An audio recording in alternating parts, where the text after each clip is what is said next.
Herman was a German immigrant, better known as Harry Powers, amongst other pseudonyms. Like many seeking to leave rural America, he enlisted in the U.S. Army and served in World War I before becoming an oil stock promoter, which led him to con jobs. Soon, he found the most lucrative con of all: love.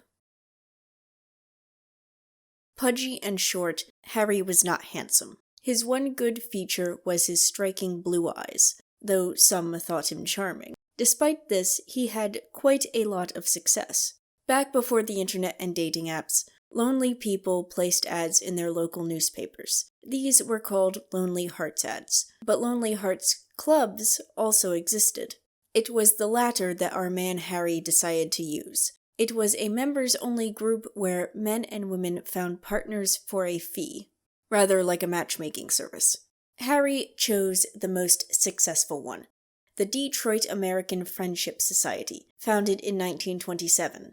Fees cost $4.95 for men and $1.95 for women. Adjusted for inflation, the rates today would be $81.79 for men and $32.22 for women, a tad pricier than Tinder Gold. Despite the cost, Harry paid the fee and set up his profile with the society, and just like today, he exaggerated. His profile said he was wealthy, with a net worth over $2 million in today's money, and that he was a widowed engineer with a 10-room brick home seeking a loyal wife. Soon he was receiving 20 letters a day, but as it turns out, Harry was already married. Before setting up his own profile, he'd answered a Lonely Hearts ad in 1926. The woman in question was Luella Strother, the part owner of a grocery store in Clarksburg, West Virginia, and the owner of a farm in a nearby town. They married in 1927 before moving to West Virginia to manage the grocery store and the farm. However, matrimony wasn't a deterrent to Harry Powers. It helped that he traveled frequently and without his wife. It also helped that he used other aliases like Cornelius Pearson, who continued to receive hundreds of letters from lonely women over time. For several years, no one was the wiser, until one day, a man in Illinois decided to pick up some tools left behind after his landlady evicted him. While doing so, he noticed a man slipping out a side door. Knowing of no man living with the widow, he gave chase, but the man got away. But he did report the event to the police, who arrived later to find a pudgy, blue-eyed man removing furniture from the house. The man introduced himself as Cornelius Pearson of the Fairmont Hotel in Fairmont, West Virginia. He claimed that the family in question had moved to Colorado and that he was merely helping them move. Without any evidence of wrongdoing, the police let him go on the promise of coming down to the station the next day. Surprisingly, he did. Cornelius repeated his story of helping the family move and sell their house before he left town. However, one officer had a sneaking suspicion, so he sent a telegram to the Fairmont Hotel, who had never heard of a Cornelius Pearson. By then, it was too late. The man in question was gone. Police started a search in the widow's home instead. There, they found 54 love letters from Cornelius. They also found a receipt with the name Harry Powers. Intrigued, the chief called the authorities over at Parksville, West Virginia, and hit a lead. Working quickly, the police got a warrant for Powers' arrest. Harry was met by a detective when he strolled into the post office one day. A search revealed 4 letters postmarked to 4 different women, a list with the names and addresses of an additional 150 women, and a form letter he used when writing to them.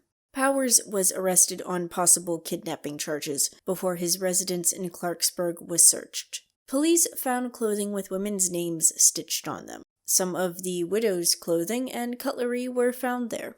Meanwhile, Powers' wife, Luella, insisted that she had no knowledge of the other women nor how the items had appeared in her house. Likewise, Harry insisted his wife knew nothing about his philandering. Nevertheless, his wife and her visiting sister were detained, questioned, and eventually released. Harry, on the other hand, remained in custody. He refused to talk. He wanted a lawyer there if he said anything at all. He never denied having an affair, but he insisted that he last saw the widow at the train station before she left for Colorado. Police were stumped. Could the widow have tricked the con man? Could the jilted wife have murdered the lover? According to the letters found, the widow was one of only hundreds of women who answered Powers' Lonely Hearts ads. Another woman was Dorothy Lemke, a divorced Massachusetts nurse.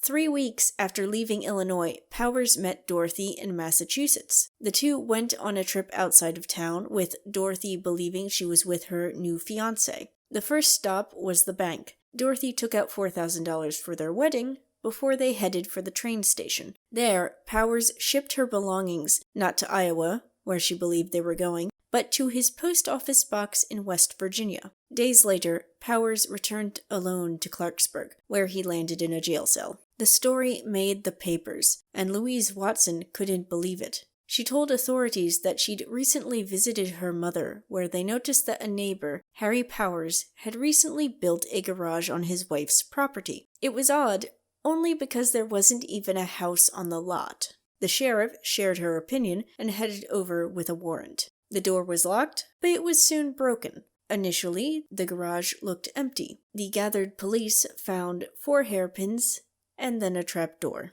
Underneath, stairs led to a basement with 4 rooms, which contained bloody clothing, hair, trunks of clothes, and jewelry, and a child's bloody footprint. The 4th room, though, was different. It was an observation room. You see, the others were fitted with gas lines.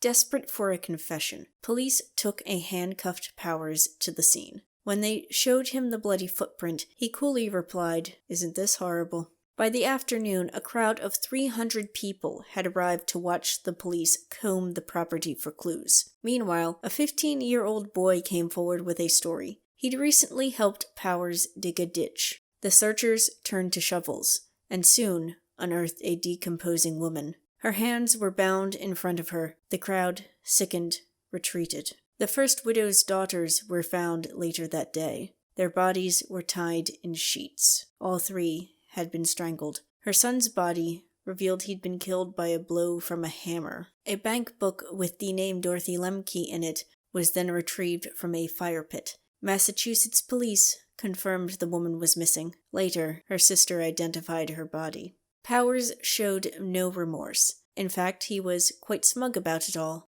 Incensed, an angry mob surrounded the jail, calling for his blood. The incident ended with 8 people arrested and Powers still in a jail cell. Now he wept, not for his victims, but for his wife. He worried the mob might attack her instead. The investigation continued. Hand on a Bible, he swore that he knew nothing. However, after several hours and a fall down the stairs, he confessed to the murder of 2 women and 3 children. But the police suspected he'd killed far more than that. When questioned, he replied, "I don't know. You've got me on 5. What good would another 50 do?" While he refused to budge on that, he did agree to divulge the details on the other murders. He took them to the garage. He hanged them and turned on gas to kill them. He watched them die with much pleasure. Then he dug a ditch, wrapped the bodies, and dumped them along with the murder weapons. He also drained both women's bank accounts. As the story spread, women came forward with their own accounts. He met them, wooed them, and then stole their money before disappearing. By now, the police only needed a written confession, which Harry refused to give. The trial initially opened at the courthouse before moving to the 1,000-occupancy Opera House. There, Powers alternated between yawning and chewing gum, before openly weeping while blaming his marriage being on the rocks for his numerous epistolary affairs. Then he recanted his verbal confession and claimed his trial was an unfair spectacle. Unmoved, the jury unanimously found him guilty and immediately sentenced him to death by hanging.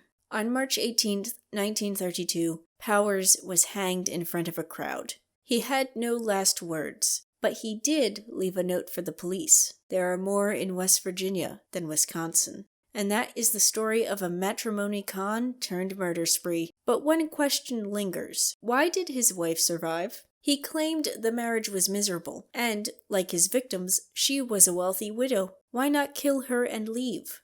Officials believed it was due to the fact that she kept the rights to her property and never signed a will. Others say it was because she gave him the perfect cover. Still, one wonders how she missed the strange hours, frequent trips, and other red flags. Then again, perhaps it wasn't so strange. After all, her first husband had been accused of murder.